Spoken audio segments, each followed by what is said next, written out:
the May 14 transfer of the U.S.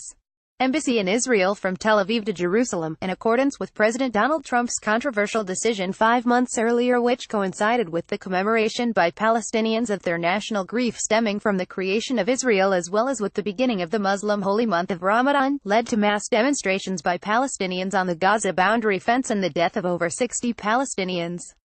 At the same time, it heightened tensions between Turkey and the United States, as President Recep Tayyip Erdogan, who had been at the forefront of opposition to Trump's December 6 declaration, began to galvanize and direct the response from the Islamic world and the international community not only against Israel but also the United States.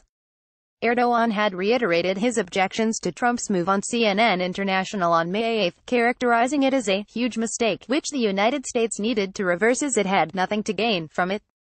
On May 13, Erdogan taunted the United States on being able to obtain the support at the United Nations of only 7 or 8 small countries you could not find on the map for its move against the 128 countries which opposed it despite innumerable phone calls and financial offers. He warned that, by recognizing Jerusalem as the capital of Israel, the U.S. has taken the risk of losing its allies. Erdogan added, the U.S. has preferred to maintain its stance, which disregards the most basic principles of international law, the will of the international community and historical and social realities, by moving its embassy from Tel Aviv to Al-Quds, violated all related UN resolutions and impaired its credibility before the international community and lost its role as a broker in the settlement of this dispute. On the day of the transfer, Erdogan commented from London, "We find the U.S. decision to relocate its embassy very unfortunate. We once again reject this decision which disregards international law and violates UN resolutions. The U.S. lost its role as mediator in the Middle East peace process with its latest step by which it opted to be a part of the problem rather than the solution. There are 2 people responsible for the Palestinian deaths, Mr. Trump and Netanyahu." In another speech on the same day, Erdogan said, "I condemn this human tragedy, this genocide and those who remain silent to it." Pointedly referring to U.S. Turkey tensions over northern Syria, Erdogan compared U.S. support for Israel to its cooperation with the YPG. Deputy Prime Minister Bekir Bozdağ escalated Turkey's criticism of the United States, with remarks reportedly cleared from London by Erdogan, characterizing the U.S. move as a joint attack on all Muslims. Bozdağ called the United States a culprit, together with Israel, and continued, "It is the attitude and the steps that the U.S.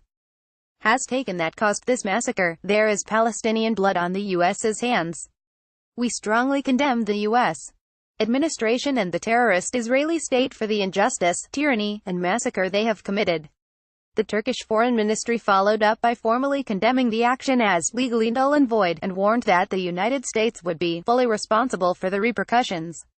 It also referred pointedly to the resolutions adopted with strong Turkish guidance at the Extraordinary Summit in Istanbul of the Organization of Islamic Cooperation (OIC) on December 13, 2017 and the United Nations General Assembly on December 21, 2017 as evidence that this illegitimate step taken by the U.S. was rejected by the international community. Turkey then proceeded to immediately recall its ambassadors from the United States as well as Israel for consultations.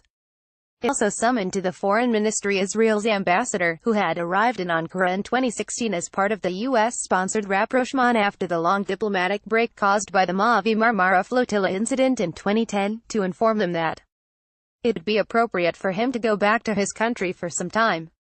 The Israeli envoy was then subjected to an extremely unusual body search at Istanbul airport before boarding his plane back to Tel Aviv.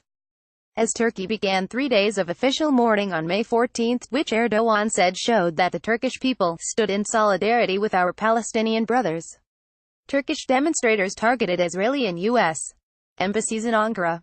The following day, the Turkish Grand National Assembly held its special session and adopted a joint declaration in the name of the ruling Justice and Development Party as well as its electoral ally, the Nationalist Action Party, and the main opposition Republican People's Party, condemning the U.S.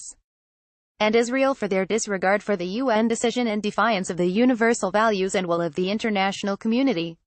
At the same time, Erdogan initiated a sustained diplomatic effort on Jerusalem using the wider international platform provided by his presence in London. In addition to his meeting with Prime Minister Theresa May of the United Kingdom, this included a series of phone conversations with world leaders such as President Mahmoud Abbas of Palestine, President Vladimir Putin of Russia, UN Secretary-General Antonio Guterres, and Pope Francis. In addition to giving full support for the emergency United Nations Security Council meeting called by Kuwait, just as in December 2017, Erdogan called for another emergency meeting of the OIC in Istanbul on May 18, parallel to a stance against injustice public meeting on the same day at Yenikapi Square in Istanbul, similar to the massive gathering organized there in the aftermath of the failed July 2016 coup. At the OIC meeting, Erdogan took aim at the United States by saying, despite all warnings, the U.S. surrendered to circles who feed off tension and confrontation. Instead of taking the will of the OIC and the UN into consideration, it preferred to follow Netanyahu and some radical evangelists. It has rewarded Israel, which has gone beyond apartheid regimes with its occupation policies, and punished the Palestinian people who want peace. With its Jerusalem decision, the U.S. set the stage for Israel's massacres and has the blood of innocent Palestinians on its hands. Erdogan thus made it even more clear that he intends to escalate and broaden his campaign against the United States along with Israel, as he perceives electoral advantages in addition to an enhanced international profile in this issue prior to simultaneous presidential and parliamentary elections on June 24. For its part, the United States has so far chosen not to respond directly to Turkish criticisms, unlike Israel, which has retaliated by asking the Turkish consul in Jerusalem to leave as its leaders directed harsh rhetoric at Erdogan. However, it seems likely that this issue will exacerbate the current malaise in U.S. Turkish relations by adding another dimension to the list of intractable problems on the agenda. These include the continuing U.S. military support to the Syrian Kurdish militia YPG, the failure to extradite U.S.-based Muslim cleric Fethullah Gulen, the conviction of Halkbank official Hakan Atilla in the Iranian sanctions evasion trial, Turkey's commitment to purchase of the Russian S-400 missile system, and the continued detention of American pastor Andrew Brunson. Turkish Foreign Minister Mevlut Cavusoglu announced on May 17 that he plans to be in Washington on June 4 to meet with his counterpart Mike Pompeo to discuss the approval of the roadmap for Manbij, for which there is a pre-agreement, along with the retreat of the YPG. However, State Department spokeswoman Heather Nauert's statement that the talks about Manbij are ongoing, and nothing has been concluded, is a sign that the current mood in Washington may not be conducive to the kind of progress Cavusoglu is seeking. In fact, Cavusoglu's reiteration of Erdogan's declaration to once again take the Jerusalem issue to the United Nations General Assembly, where he said, "We should be able to get a decision," makes it more likely that his upcoming meeting would take place against a backdrop of rising mutual anger not only in Ankara but also in Washington, particularly in the U.S. Congress, which has traditionally been even stronger in its support for Israel than in the administration. Bülent Alariza is director of the Turkey Project at the Center for Strategic and International Studies in Washington, D.C. Commentary is produced by the Center for Strategic and International Studies, CSIS, a private, tax-exempt institution focusing on international public policy issues. Its research is nonpartisan and non-proprietary.